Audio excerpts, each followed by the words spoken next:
한 번쯤 깊이 생각해 본 적 있나요? 인류 역사상 가장 뛰어났다고 평가받는 사람들 중 상당수, 예를 들어 알버트 아인슈타인은 항상 맨발로 다녔고 돈을 냉장고 안에 보관하곤 했습니다. 니콜라 테슬라는 인간의 머리카락을 만지는 것을 극도로 싫어했고 하루에 단 2시간만 잠을 잤죠. 프리드리히 니체는 수킬로미터를 혼자 걸으며 글을 썼고 빌 게이츠는 깊이 생각할 때 몸을 앞뒤로 흔드는 유명한 습관이 있습니다. 대부분의 사람들은 이런 모습을 보고 아, 미쳤다. 정말 이상해. 저건 좀 문제 있는 거 아니야? 라고 말하곤 합니다. 하지만 제가 말씀드리겠습니다. 이런 기이한 습관들은 결함도 아니고 단순한 버릇도 아니며 정신적인 문제의 신호는 더더욱 아니라는 사실으로. 사실 이것들은 평균과는 완전히 다른 수준으로 작동하는 뇌가 만들어낸 직접적인 결과입니다. 지능이 평균 이상인 사람들, 즉 IQ가 매우 높은 사람들은 세상을 완전히 독특한 방식으로 처리합니다. 그들의 뇌는 매 초 더 많은 연결을 만들어내고 다른 사람들은 존재조차 인식하지 못하는 패턴을 감지하며 만족을 느끼기 위해 훨씬 더 강한 자극을 필요로 합니다. 그 결과 외부에서 보면 이상하게 보이는 행동들을 자연스럽게 발달시키게 되는데 이는 사실 과도하게 발달한 뇌를 다루기 위한 완벽하게 논리적인 적응일 뿐입니다. 첫 번째 신호를 살펴보겠습니다. 가장 흔하면서도 가장 오해를 많이 받는 특징인데요. 바로 고독을 선호하는 경향입니다. 많은 사람들은 혼자 있기를 좋아하는 사람을 보며 수줍음이 많다, 반사회적이다, 성격에 문제가 있다고 생각하죠. 저 사람은 밖에 나가는 걸 안 좋아하네, 우울한 거 아니야? 혹은 저 사람은 클럽 가는 대신 집에서 책 읽는 걸 더 좋아해, 재미없어, 이런 생각을 합니다. 하지만 높은 지능을 가진 사람들을 이야기할 때 이 고독에 대한 선호는 사회성 부족이나 두려움과는 전혀 관련이 없습니다. 오히려 그 반대예요. 그들은 원할 때 충분히 사교적일 수 있습니다. 문제는 그들의 뇌가 대부분의 사회적 상호작용이 제공하는 것보다 훨씬 더 깊은 자극을 요구한다는 점이에요. 생각해 보세요. 날씨 이야기, 어제 경기 결과, 드라마 이야기, 직장 동료에 대한 가십 같은 일상적인 대화들. 지능이 높은 사람에게 이런 대화는 극도로 목마른 사람에게 물 한 모금을 주는 것과 같습니다. 갈증이 해소되지도 않고 자극도 없으며 어떤 정신적 불꽃도 일어나지 않죠. 그들의 뇌는 항상 복잡한 아이디어, 새로운 개념들 간의 연결, 도전적인 문제, 깊이 있는 토론, 추상적인 개념을 갈망합니다. 그리고 이런 것들을 가장 쉽게 어디서 찾을 수 있을까요? 바로 혼자 있을 때입니다. 어려운 책을 읽거나 밀도 높은 다큐멘터리를 보거나 몇 시간 동안 하나의 문제를 깊이 파고들거나 아이디어를 글로 쓰고 코딩하고 창조할 때 말이죠. 혼자 있을 때 그들은 방해 없이 이러한 풍부한 자극 속으로 완전히 빠져들 수 있습니다. 누군가 갑자기 주제를 바꾸지도 않고 불필요한 배경소음도 없으며 기본적인 것들을 계속 설명할 필요도 없습니다. 고독은 이런 유형의 뇌가 최대한의 능력을 발휘할 수 있는 이상적인 환경인 셈이에요. 연구에 따르면 IQ가 높은 사람일수록 사생활에 대한 욕구와 인지적 자율성 같은 특성에서 더 높은 점수를 받습니다. 그들은 두려워서 사람을 피하는 것이 아니라 고독이 그들의 뇌에 더 큰 보상을 주기 때문에 선택하는 것입니다. 이것이 역사 속 수많은 천재들이 은둔자처럼 보였던 이유예요. 사람을 싫어해서가 아니라 혼자 있는 시간에 진짜 마법이 일어났기 때문이죠. 그러니 만약 당신이 토요일 밤 모두가 파티에 갈 때 집에 머물며 에너지를 충전하는 사람이라면 그것은 게으름이나 수줍음이 아닐지도 몰라요. 어쩌면 당신의 뇌가 진짜로 필요로 하는 자극을 요구하고 있는 것일 뿐입니다. 그리고 이것은 첫 번째 신호에 불과합니다. 다음 신호는 더 흥미로운데요. 왜 그렇게 많은 지능적인 사람들이 세상의 다른 사람들과는 완전히 다른 시간대에 사는 것처럼 보이는지를 설명해 줄 거예요. 두 번째 신호입니다. 많은 사람들이 불평하거나 놀림거리로 삼거나 심지어 판단하기까지 하는 특징이죠. 바로 완전히 비정상적인 수면 시간입니다.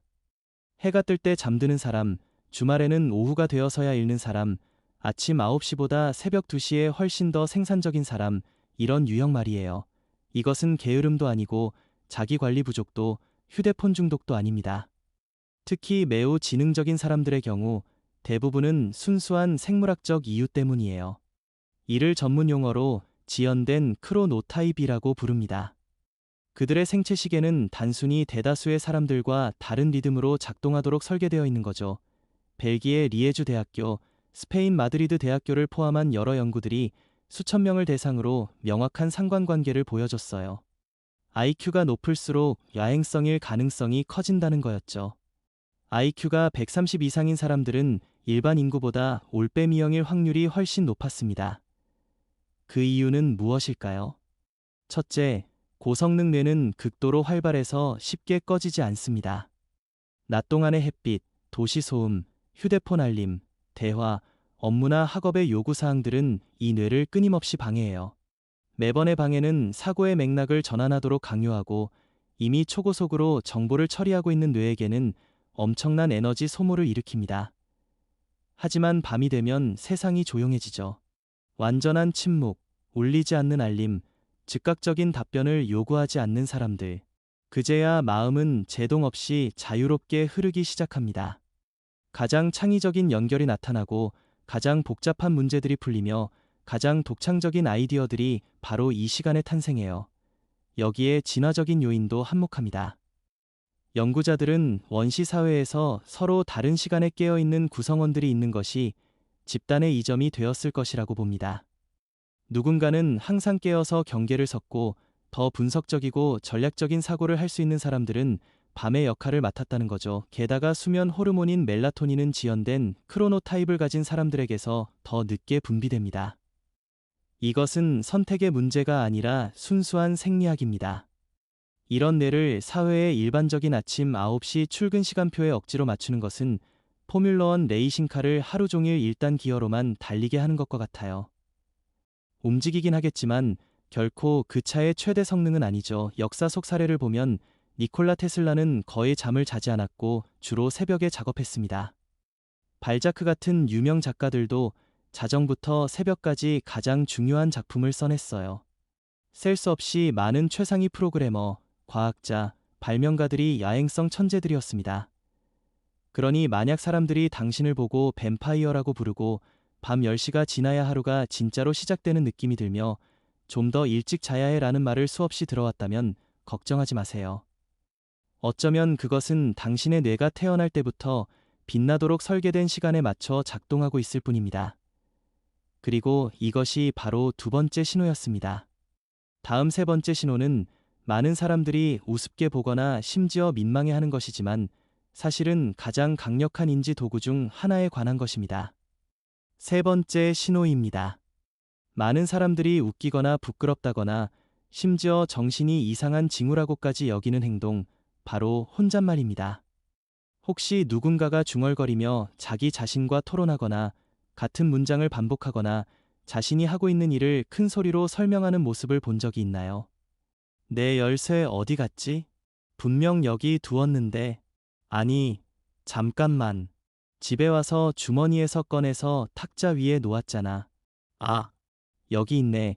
혹은 복잡한 문제를 마치 보이지 않는 청중에게 강의하듯 설명하는 모습 말이에요. 대부분의 사람들은 이를 보고 웃어넘기거나 농담을 하며 이렇게 생각합니다. 아, 저 사람 좀 이상해지는 거 아니야? 하지만 이런 일이 매우 지적인 사람들에게서 자주 나타난다면 그것은 결코 우연이 아닙니다. 오히려 인간의 뇌가 개발한 가장 효율적인 인지 전략 중 하나예요. 심리학자들은 이를 사적 언어라고 부르며 수십 년 동안 연구해 왔습니다.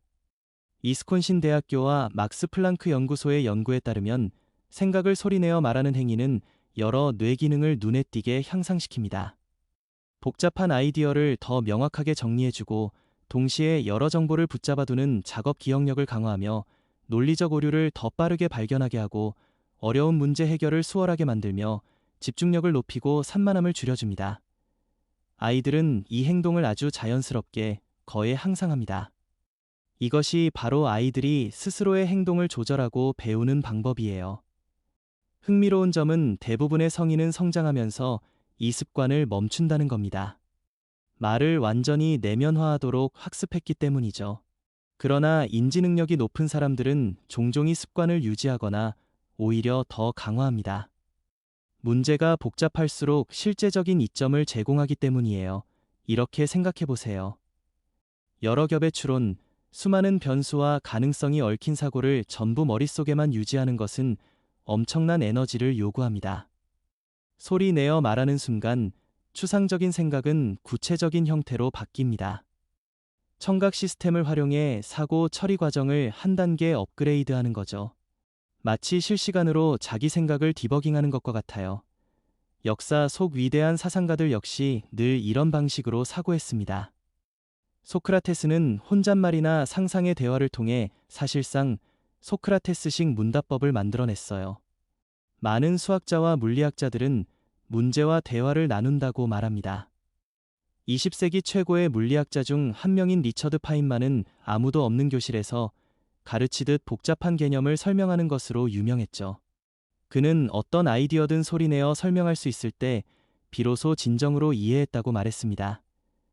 최상위 프로그래머들 역시 코딩을 하면서 이런 행동을 합니다. 자, 이 파라미터를 넘기면 함수는 이렇게 반환하지. 하지만 사용자가 저렇게 하면 오류가 나겠지? 그러면 먼저 널 체크를 해야 해. 과학자들은 가설을 중얼거리고 작가들은 대사를 소리내어 시험해 봅니다.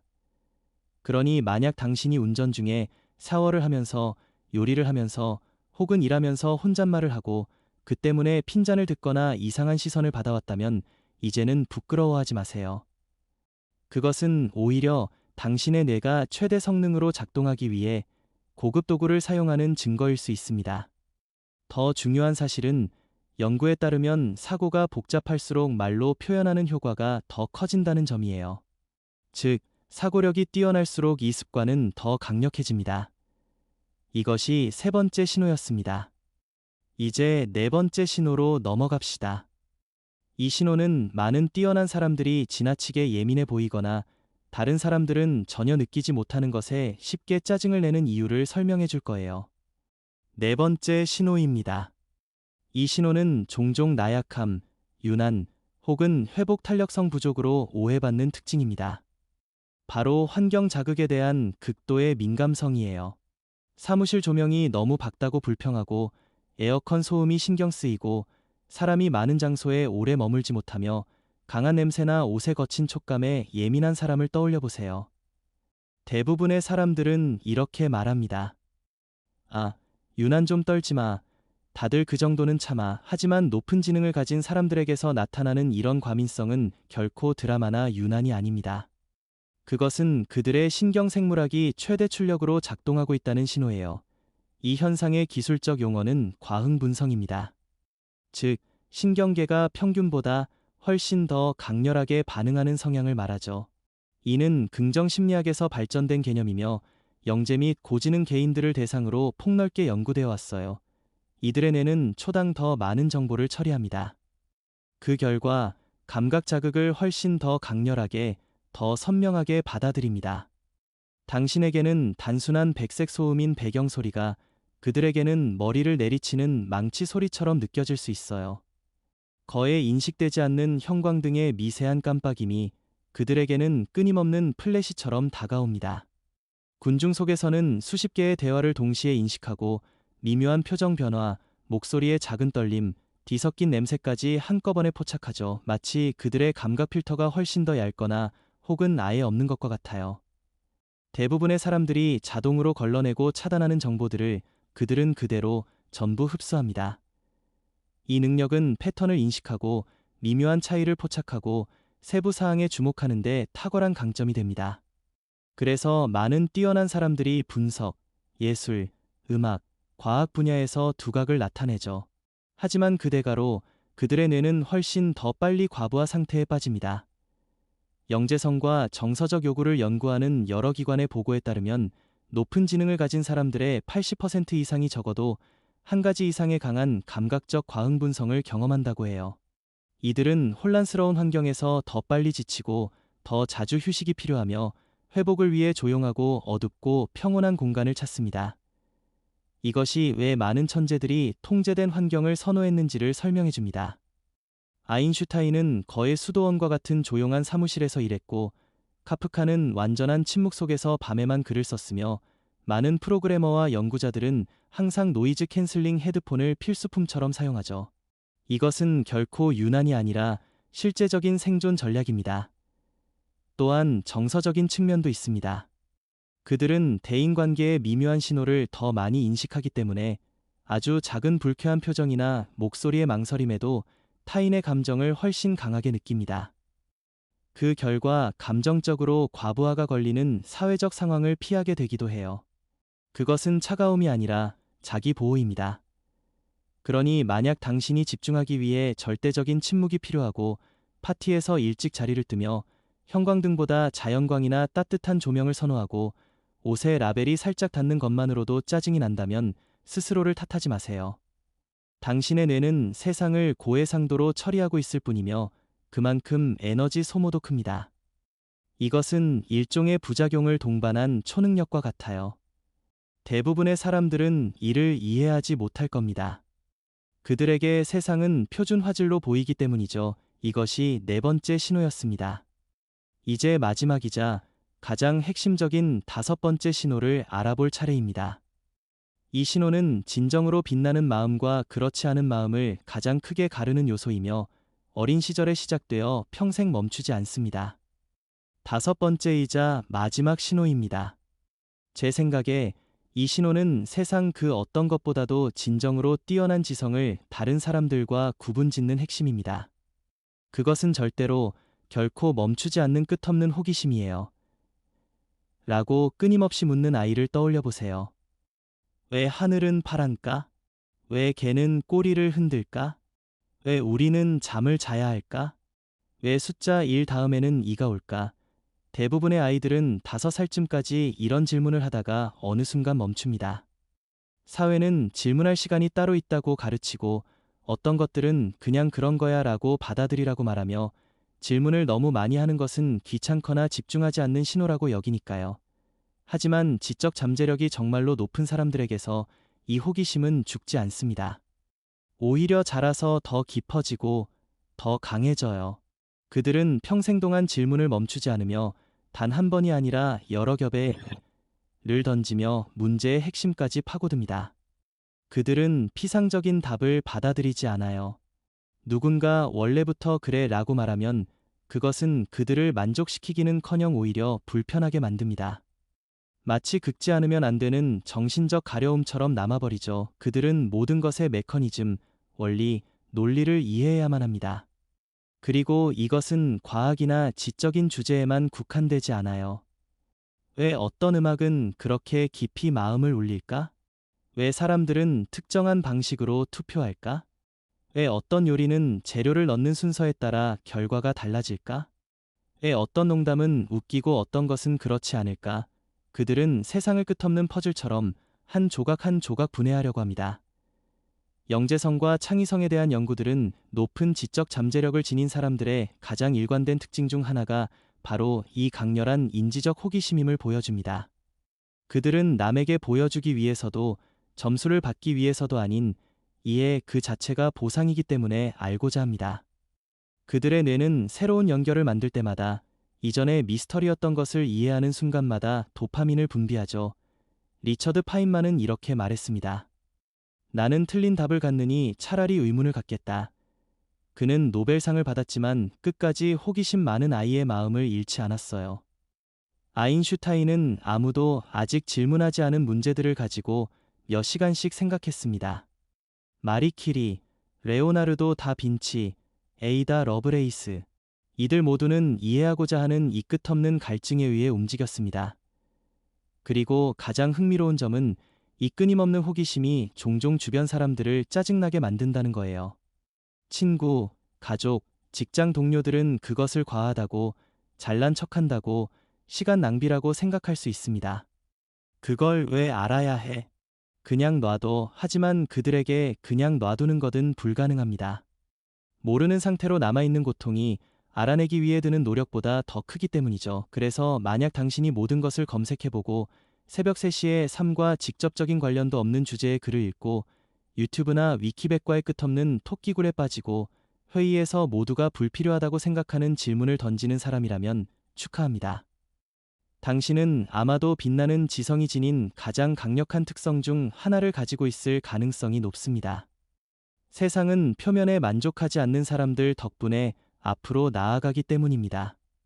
모든 위대한 발견, 발명, 예술 작품, 혁신은 다른 사람들보다 를 한 번 더 물어본 누군가로부터 시작되었어요. 그리고 이것이 바로 5가지 신호의 마지막이었습니다. 다음에 당신이 이런 다소 이상해 보이는 습관을 가진 사람을 다시 만나게 된다면, 혼자 있는 시간을 지나치게 많이 보내고 아무도 이해하지 못하는 시간에 잠들고 깨어 있으며 마치 세상과 토론이라도 하듯 혼잣말을 하고, 다른 사람들은 전혀 느끼지 못하는 소음이나 빛에 쉽게 예민해지고 무엇이든 판단하기 전에 라고 끝까지 묻고 또 묻는 사람을 보게 된다면, 그를 이상하다, 게으르다, 예민하다, 피곤한 사람이라고 부르기 전에 단 1초만 멈춰서 다르게 생각해 보세요. 어쩌면 그 사람에게는 아무런 결함도 없을지 모릅니다. 어쩌면 그저 평균보다 훨씬 더 높은 주파수로 더 빠르고 더 깊고 더 강렬하게 작동하는 뇌를 가지고 있을 뿐일지도 모릅니다. 그리고 그렇게 비정상처럼 보이는 습관들은 사실 그 뇌가 최상의 상태로 기능하기 위해 스스로 만들어낸 가장 지능적인 적응 방식일 수 있어요. 사회가 종종 이상하다, 문제다라고 부르는 것들이야말로 실은 뛰어난 정신들이 평범함을 넘어선 결과물을 만들어내고, 아무도 보지 못하는 문제를 해결하며 세상을 바꾸는 연결을 만들어내고, 대부분의 사람들이 도달하지 못하는 방식으로 생각할 수 있게 해주는 정확한 이유일지도 모릅니다.